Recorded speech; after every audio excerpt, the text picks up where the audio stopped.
Hi, everyone. So welcome to Arts Plus Change, hosted by the University of Rochester's Institute for the Performing Arts in partnership with the Office of Equity and Inclusion, the Paul J. Burgett Intercultural Center, 540 West Main Incorporated, Create a Space Now, the Eastman Institute for Music Leadership, the Warner School, and the Rochester Fringe Festival. My name is Elena Mackey, and my pronouns are she, her. I'm your conference host for this session with Keane Southard. First, we'd like to acknowledge with respect the Seneca Nation, known as the Great Hill People and keepers of the Western Door of the Haudenosaunee. We take this opportunity to thank the original caretakers on whose ancestral lands the University of Rochester currently resides in Rochester, New York.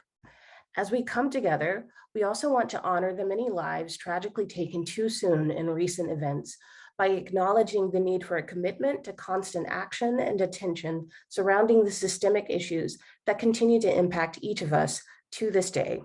Now, because we have back-to-back sessions scheduled, this session will end promptly at its end time. We encourage presenters and participants to share contact information via the chat to foster continued discussion and connection where desired. This cluster will end with a 15-minute open discussion of all sessions that will happen around 4:40 p.m. For our social media users, please use the hashtag ArtsChange22 if you feel inspired by something you hear or experience today. Again, thank you for joining us. And now I'm honored to welcome Keane Southard, who is presenting Enhancing the Social Justice Outcomes of the Sistema-Inspired Programs by Integrating Kingian Nonviolence Philosophy. So I'll turn it over to you, Keane. Okay, thank you. I will go ahead and share my screen and start this. So yes, as mentioned, my topic is enhancing the social justice outcomes of El Sistema-Inspired programs by integrating Kingian nonviolence philosophy. And also this was my dissertation research, and I'm getting to present this for the first time for my PhD in music composition at the Eastman School of Music, which is part of the University of Rochester. So a quick overview of what I'm going to talk about. First, what is El Sistema? You might be wondering that if you're not familiar with it. What is Kingian nonviolence? As well, you might not be familiar with that. Why combine them? And then I'm going to talk about aspects of Kingian nonviolence that I think can enhance El Sistema-inspired programs, and then end with some thoughts on what an El Sistema-inspired program with nonviolence as a core value might look like. So El Sistema, which is Spanish for the system, which is the nickname or the common name for Venezuela's nationwide network of youth orchestras, music centers, and it was founded in 1975 by the musician, economist, politician Jose Antonio Abreu, who passed away a few years ago. There's his picture. Over 40 plus years, it has grown, and according to El Sistema's website, they currently claim to have over 400 music centers, 1,700 orchestras, and over 1 million participants in the program throughout the country. And in the past 2 decades or so, it's become renowned worldwide due to the successes of their top orchestra, the Simon Bolivar Symphony Orchestra, who is toured all around the world to great acclaim, and also some famous graduates such as Gustavo Dudamel, who's the music director of the Los Angeles Philharmonic Orchestra. And I believe he got that job while he was still in his late 20s, which is almost unheard of for a major orchestra.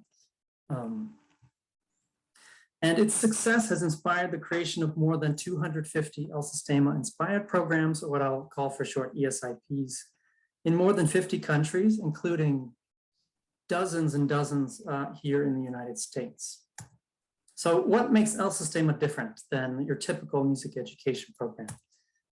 So it has a goal of social transformation and development of youth through musical excellence. So it holds both of those goals, the high musical standards and social transformation as equals. And the arts advocate Eric Booth describes it as a set of inspiring ideals which inform an intensive youth music program that seeks to affect social change through the ambitious pursuit of musical excellence. El Sistema focuses primarily on children with the fewest resources and the greatest need, which is really important, focusing on children that otherwise would not have the opportunity to study music and have music education. And Jamie Bernstein and Tricia Tunstall, they identified 10 fundamentals of El Sistema and ESIPs. Number one, social transformation through musical learning and playing, as I mentioned. So this belief that the process of learning and playing music together has the capacity to transform children, their families, and their communities. And that it is through music, not just music as a side, but these two sides of social transformation and musical excellence as really equals, and that they sort of enhance each other is the idea. Number two, accessibility. Free to all, no auditions to enter into a program. And this levels the playing field in terms of socioeconomic backgrounds and any other, lots of other obstacles then are taken out of the way. As I said, high standards of musical excellence as evidenced by their top orchestras, for instance, and some of their graduates. Immersion, so it's very intense. In Venezuela, it's up to 5 or 6 days a week, several hours each day.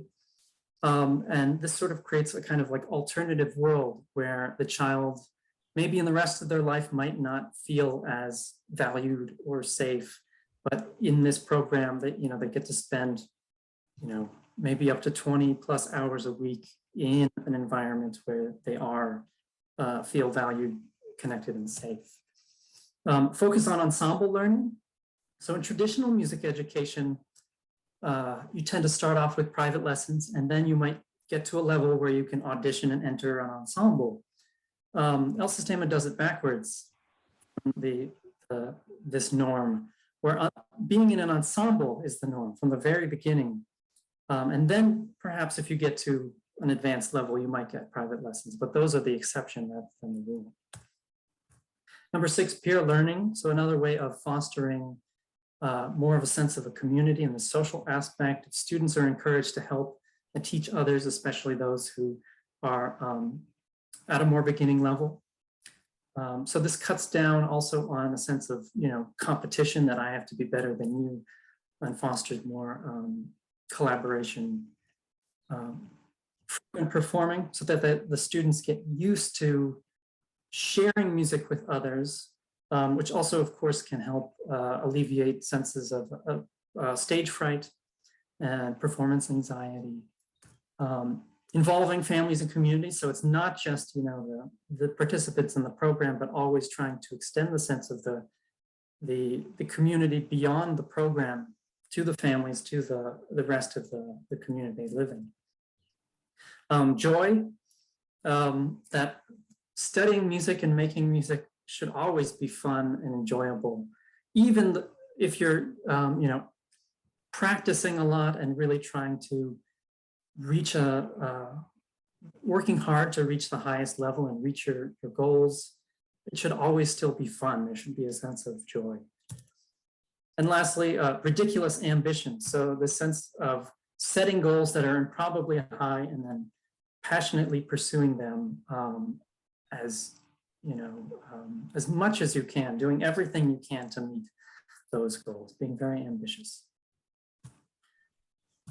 So you might be saying, well, a lot of music education programs do some of these things, and that's true, but El Sistema and ESIPs strive to practice all of them. Booth says that many fine music learning programs share similar values and practices, but those committed to El Sistema-inspired work aspire to all of these goals, not picking and choosing the most convenient ones. So let's move over now to Kingian nonviolence. So Kingian, it's the word king, of course, comes from this,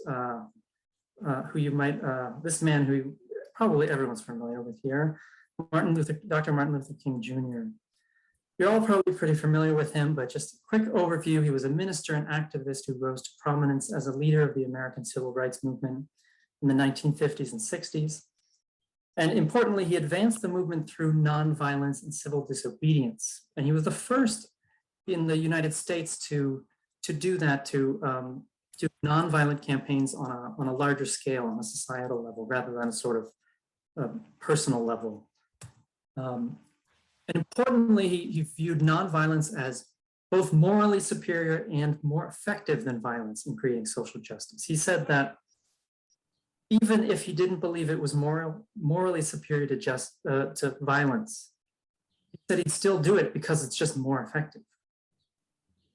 And it's important to point out that for King, nonviolence, the word nonviolence does not simply mean the absence of violence, as this could be either a negative or positive peace.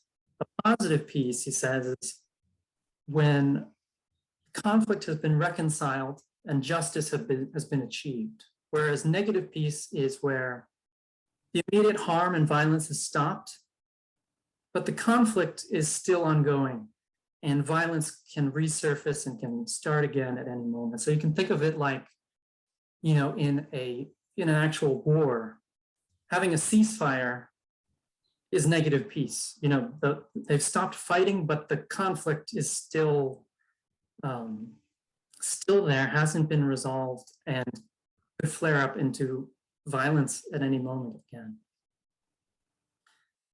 And so there's Kazu Haga, who is a Kingian nonviolence trainer and practitioner, and he makes this distinction clear by distinguishing between nonviolence without a hyphen and nonviolence with a hyphen.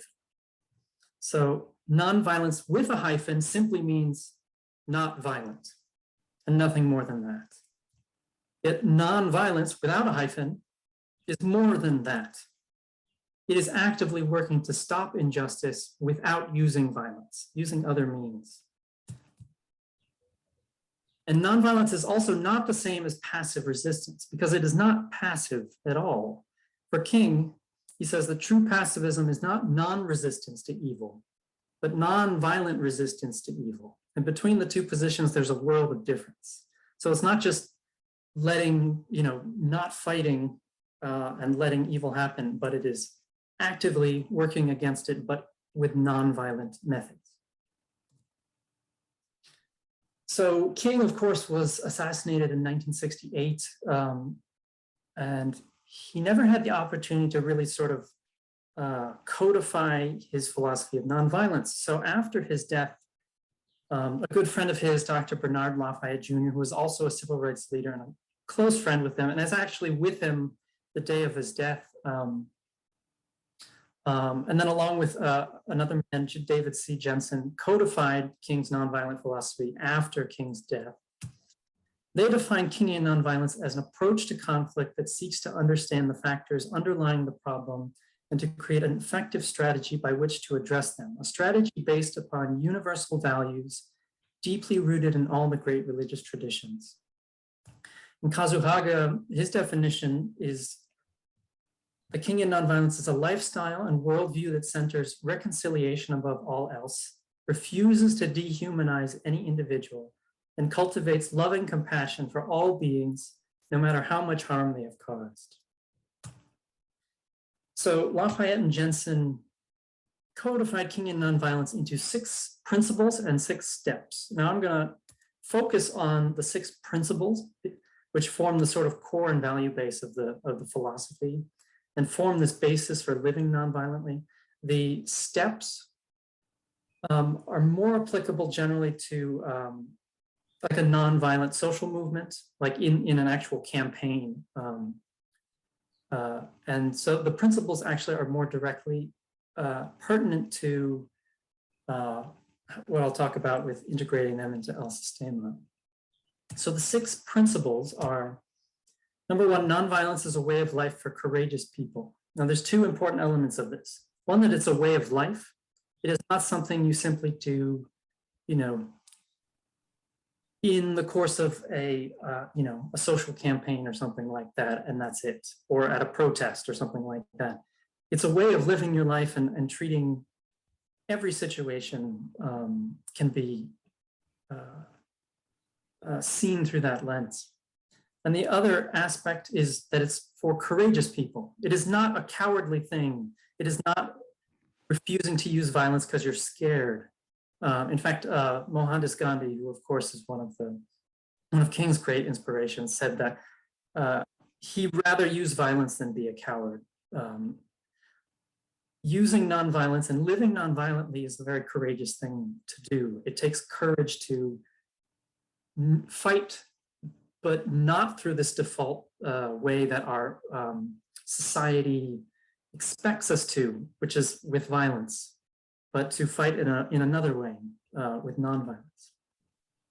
Number two, the beloved community is the framework for the future. So the beloved community is King's vision of the ideal society we should work towards, where all people can reach their fullest potential as humans, that everyone is valued, that there's no poverty, there's no hunger, there's none of these social injustices.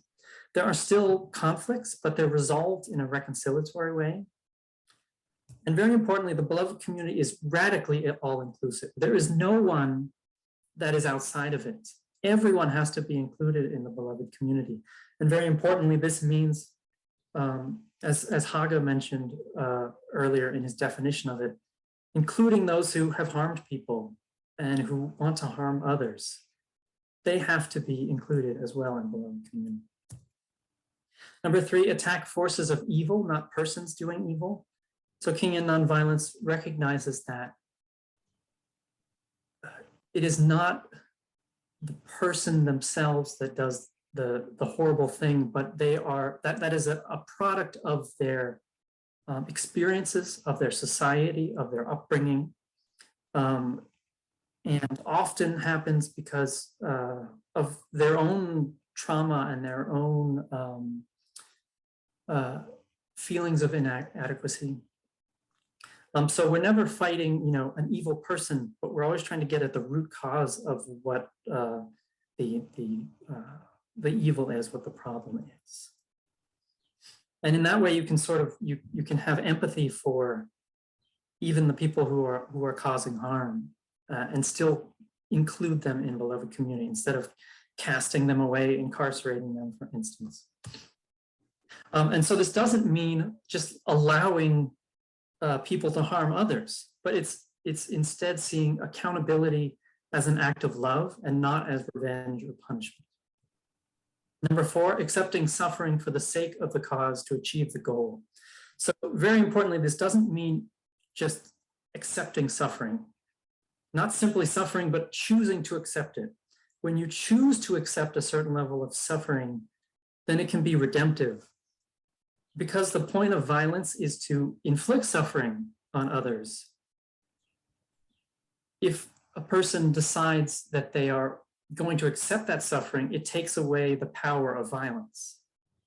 And then you've won, basically.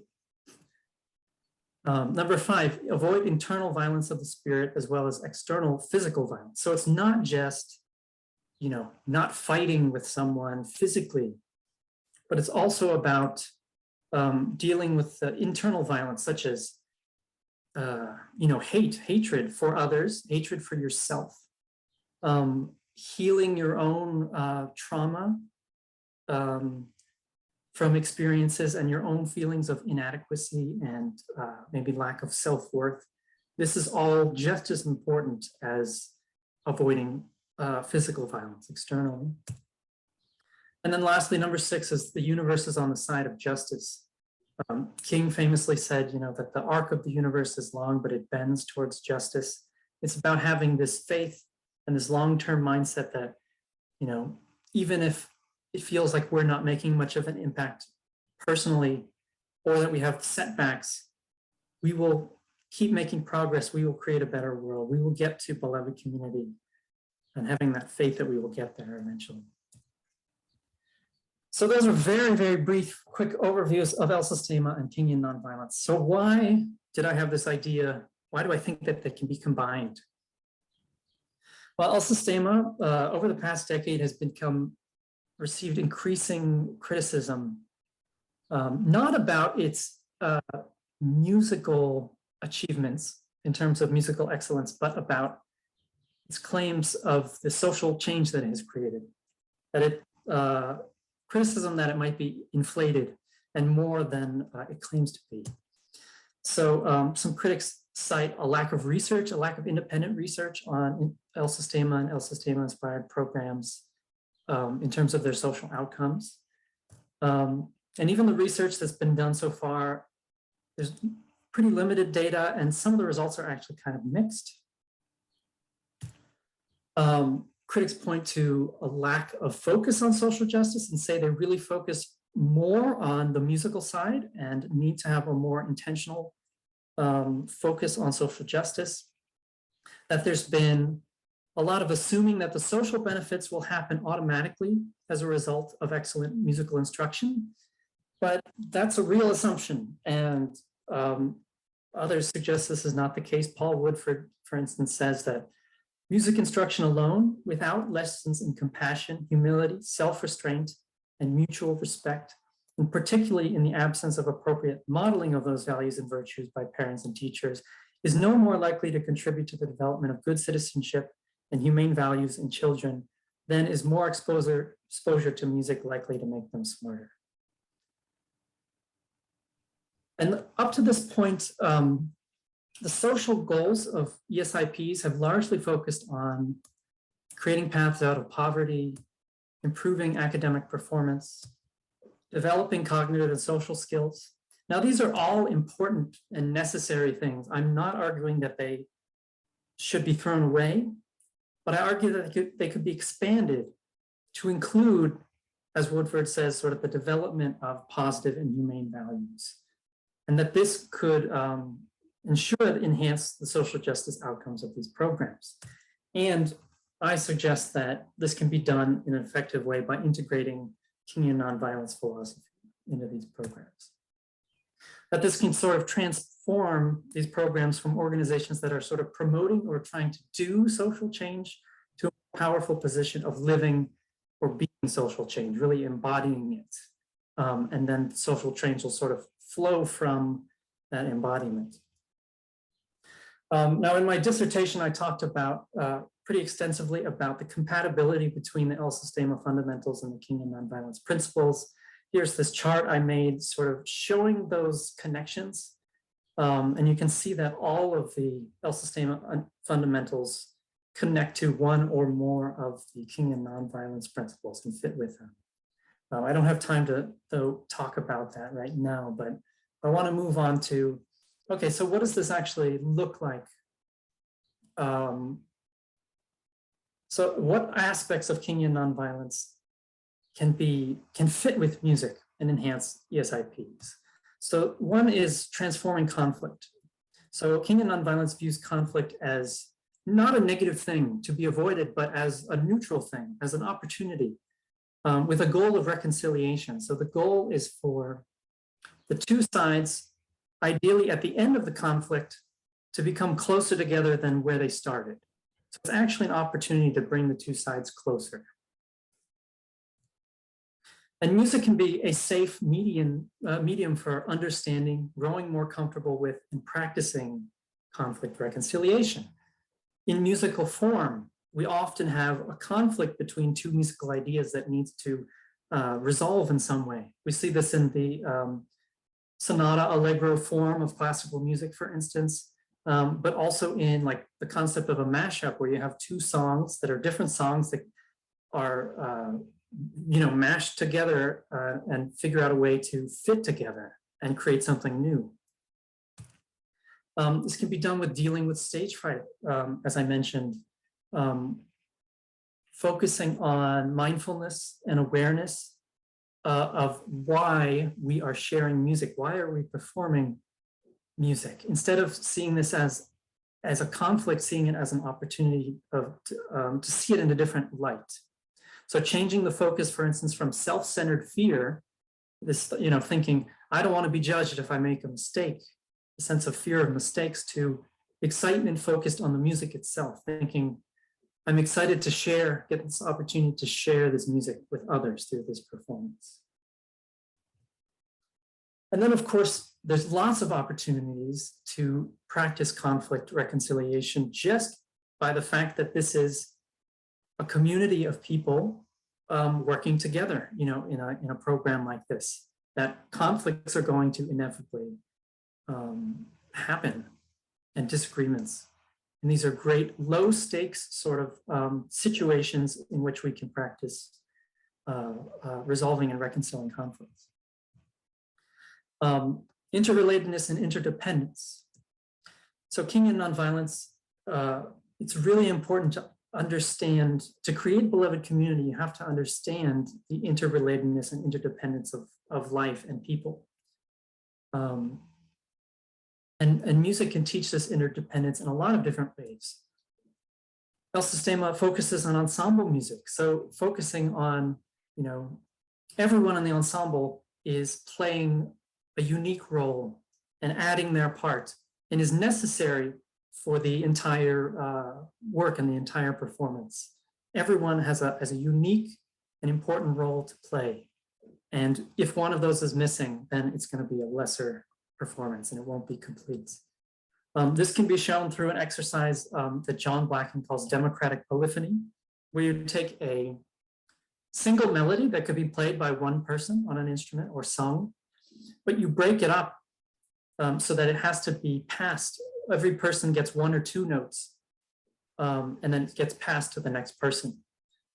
So then this melody that could be successfully performed by one person now depends upon all these different people coming together for its success.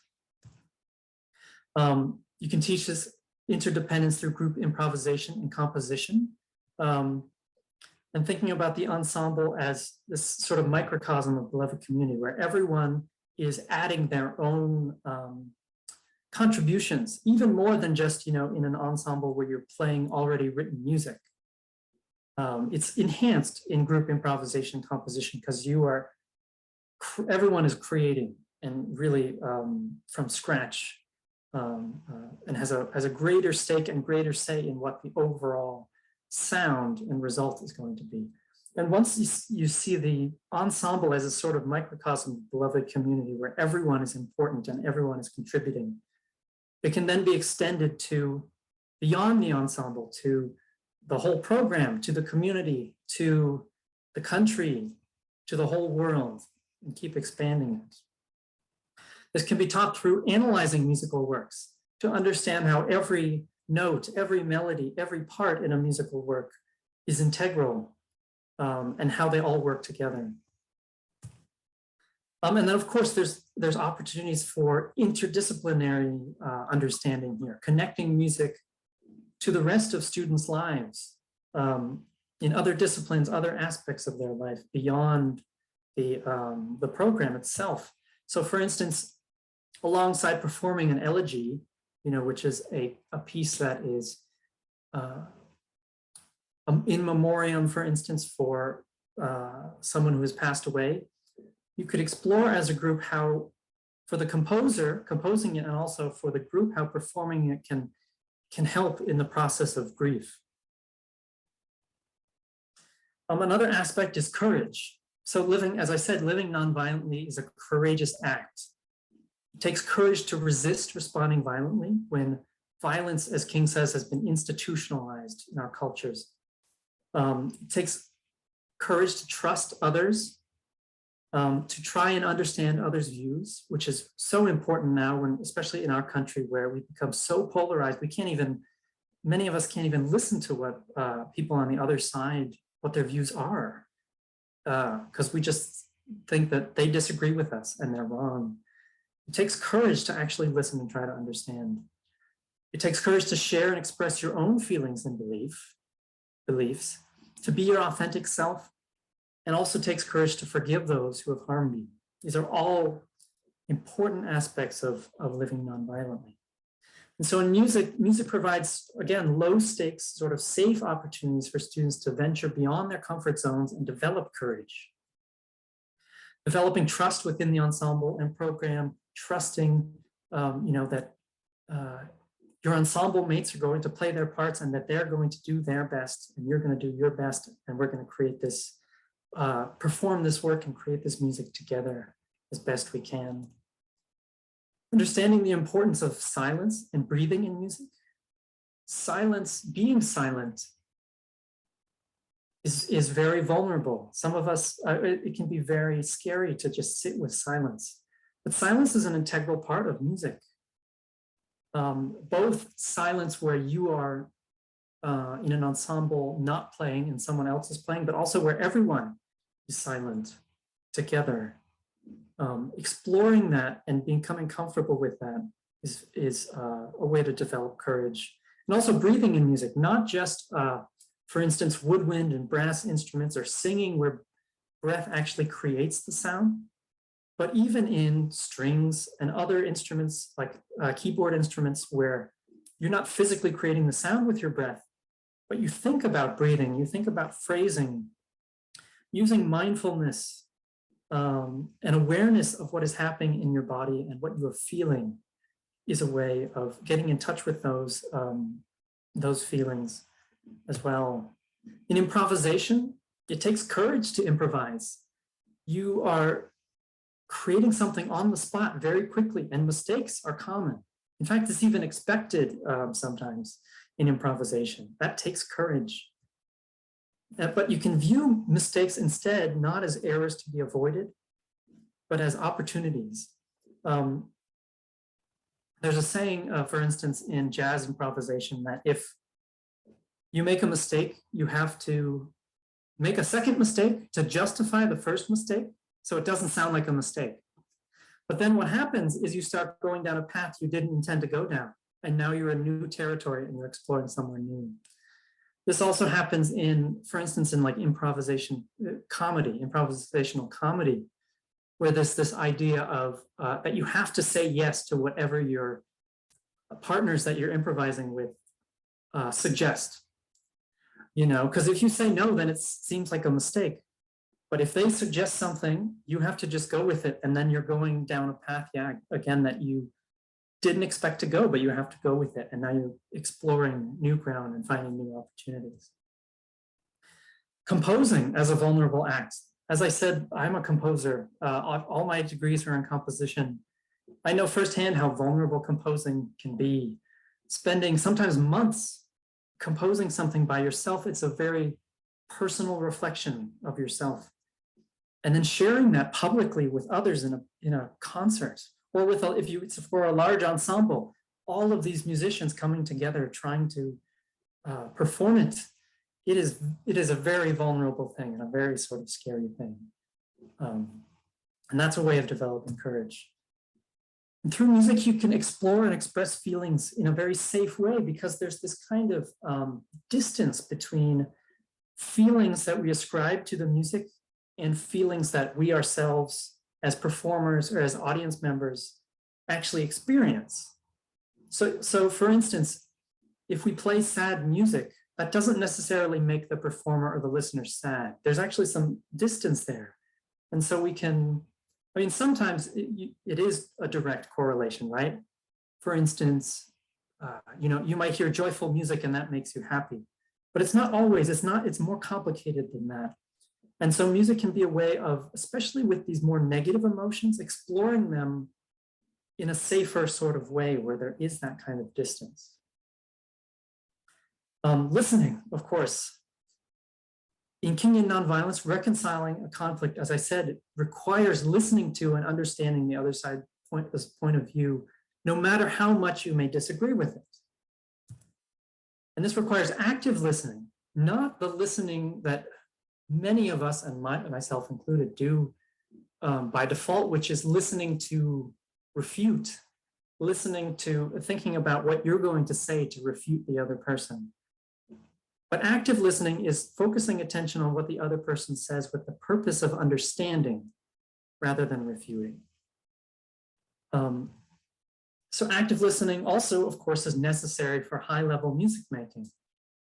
And it can be developed in a lot of different ways. Listening and understanding unfamiliar styles of music from different cultures, for instance, where you have less of a frame of reference with what is this music. You have to listen in a very careful way of listening for these elements of music that all music have, like rhythm and harmony and melody and pitch.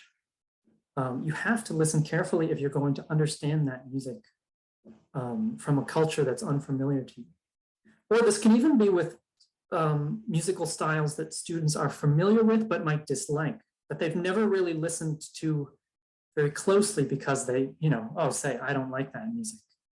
But if they can come to understand, listen actively to it, they can come to an understanding and appreciation for how that music is used and why other people find it valuable. So there's a good activity that helps with this. So for instance, for an ensemble rehearsal, you could have all students come in and submit a song that they like, submit it to the leader of the rehearsal, the teacher, prior to the rehearsal. And then the teacher plays each song, each recording, and the whole group listens to it, but listens without any background information, not knowing who submitted it, not knowing what style of music it is or anything like that. Everyone listens to it with a fresh slate. And then they discuss their thoughts on it and what they can relate to in it. So there's no biases in terms of, what student submitted this or what style of music it is, none of that background information. This can be developed through various improvisation games. As I mentioned, in improvisation, you have to make musical decisions very quickly, but you have to do it based on the sonic environment. What is happening? You have to find something that fits with that. So you have to have active listening to what everyone else is creating and what is happening in the sonic environment at that moment. And then, of course, even not as a performer, but as an audience member, when you're listening to music, is a great opportunity to practice active listening. So often we listen to music as something in the background that we're not actively listening to, but we can develop those active listening skills through that. And one last one I want to talk about is empathy. Now this one, in Kingian Nonviolence, this is necessary for understanding interdependence, interconnectivity, for understanding others' viewpoints and beliefs, developing the capacity to forgive others, and for including others in beloved community, seeing and understanding, recognizing the humanity in all people, and having compassion for them and including them in beloved community. So there's actually scientific studies on this one that have shown that group musical interaction can actually help develop empathy in children. There's two different studies I've found. One used musical activities that explicitly focused on empathy. So for instance, singing a song about empathy or talking, saying we're going to focus on empathy today. And but then there was another study that actually focused on components of empathy, things like synchronizing to a beat or entrainment and various other components of empathy, so that the students were not actually aware that they were supposed to be developing empathy. And they still actually, by various measures, increased their capacity for empathy.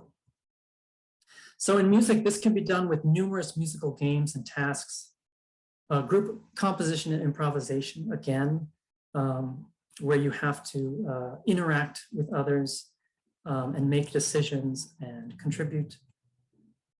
And both of these studies achieved improvements in empathy with music programs that were only 1 hour per week for less than a year. So this suggests that in ESIPs that have a greater immersion and intensity multiple times a week, more hours per week, could actually achieve greater results in developing empathy with more hours per week, and also have more time to incorporate more of these activities focusing on empathy if they haven't already. Okay, so finally, let me just check time. Okay, we've got a few minutes. What might an ESIP with nonviolence as a core value look like? So one created from scratch could incorporate Kingian nonviolence into every aspect of its program, using it as a lens through which to evaluate every decision, from large ones like the organizational structure and curriculum, down to smaller ones like what food should we be serving as a snack to our students? How do those align with Kingian nonviolence and nonviolence? But it's not an all or nothing approach. Established ESIPs, any steps they could take to integrate it, I think would be helpful in improving social justice outcomes. you don't have to throw out everything and start afresh. Any steps would be helpful. And there's also this flexibility of implementation. So both Kingian nonviolence and El Sistema are flexible models. They have this flexibility built into them that they should be adapted to the needs of each country or culture or community. And they're not rigid models. So the following recommendations I have this sort of built-in flexibility and an intentional lack of specificity, just for that, thinking that programs could take these general ideas and run with them, essentially. So one idea is to use both explicit and implicit approaches. As I said, for the empathy studies, they did both of these. One was where the social goal, the students were aware of it, that was being developed. And the other was where they weren't aware that they were developing empathy or trying to develop empathy. But these are not mutually exclusive activities. You can do both. And I think that combining them would likely result in improved outcomes over one or the other. In organizational structures, so Kazuhaga mentions that nonprofit organizations are typically built on traditional corporate models that only perpetuate systems of hierarchy and domination. But these are antithetical to nonviolence, where the ends must always be aligned with the means. King always talked about that the means don't justify the ends, or the ends don't justify the means. They have to be in line with each other. So instead of having these sort of hierarchies of domination, which is what Rianne Eisler calls them, where there's power over, where there's someone at the top who makes the decisions and everyone underneath the subordinates have to follow them, we could have hierarchies of actualization, she calls that, power with, where she says the manager is no longer to be a cop or a controller, but someone who elicits from others their best capacities, treats them with respect, and encourages teamwork rather than rankings of control. So this could be also in terms of things like the staff and the teachers, about salary and what benefits do they have and what leave policies are like. Do they get mental health days and vacation, and all those sort of things can be seen through this lens. There's more than one way to do it. It doesn't have to be the sort of typical corporate model. Also, I just want to mention with funding sources can be seen in this way too. I think there's a lot of different ways to think about funding sources and how they might fit or not with nonviolence, but I think careful consideration should be made with them, thinking about whether funding sources are aligned with the philosophy of nonviolence. Of course, in pedagogy and curriculum, Cohen and Duncan talk about, instead of this typical dictatorial conductor who makes all the decisions for the ensemble and everyone has to follow them, they advocate for a teacher conductor who empowers student musicians to lead the group through oral warm-up, rhythmic exercises, melodic and rhythmic call and response, and improvisation activities. And that this kind of teacher changes the power dynamics that tend to be inherent in large ensembles, where, you have the conductor making the decisions and everyone else following. This goes along with Eisler has this idea of a partnership education where students' voices are heard, their ideas respected, and their emotional needs are understood. Not just, here's what you have to learn, here's the knowledge that we're giving you, but there are active participants, much more active participants in it. This can be done through creating a safe and trusting environment. For instance, involving students in some of the decision-making processes of the program, setting the rules, because when students help set the rules, they're so much more invested in following them. Also helping them, letting them have some choice and selection of repertoire played, or giving them opportunities to conduct and lead the ensemble. The more they feel invested, that their voices are heard, that they have a say, the more they're going to feel an important part of their own education. And okay, I've got like one more slide after this, I think. And so, this naturally occurs in composition and improvisation, where everyone is creating their own music along with it. So lastly, I just want to mention teacher training.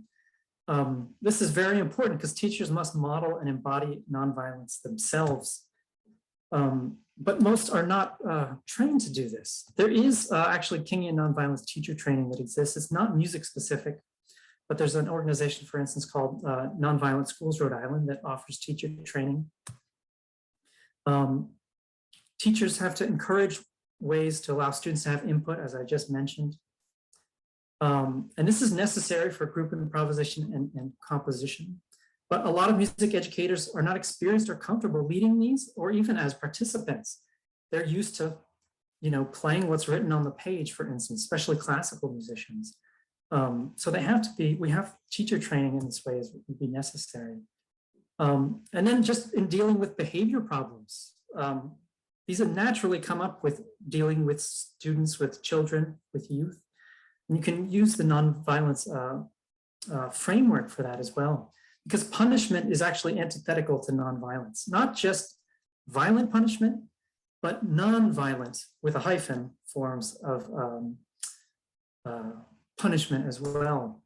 So Thomas Gordon points out that actually these can be really hazardous to the mental health of children, even these non-violent forms of punishment. And instead we should focus on preventing the unwanted behavior in the first place, modeling good behavior, letting students partake in setting the behavior rules, for instance, and using I messages instead of you messages, which instead of placing blame on the students, tell them why. The I messages, for instance, when there's noise, I can't hear what anyone is saying, are non-blameful, and they place the responsibility for change on the child. So here's just some of my, quickly through my sources that I cited. And if you would like a copy of these slides or a copy of my dissertation, or have any other questions that we can't get to during the question phase, you can email me and I'd be happy to keep the conversation going. Thank you.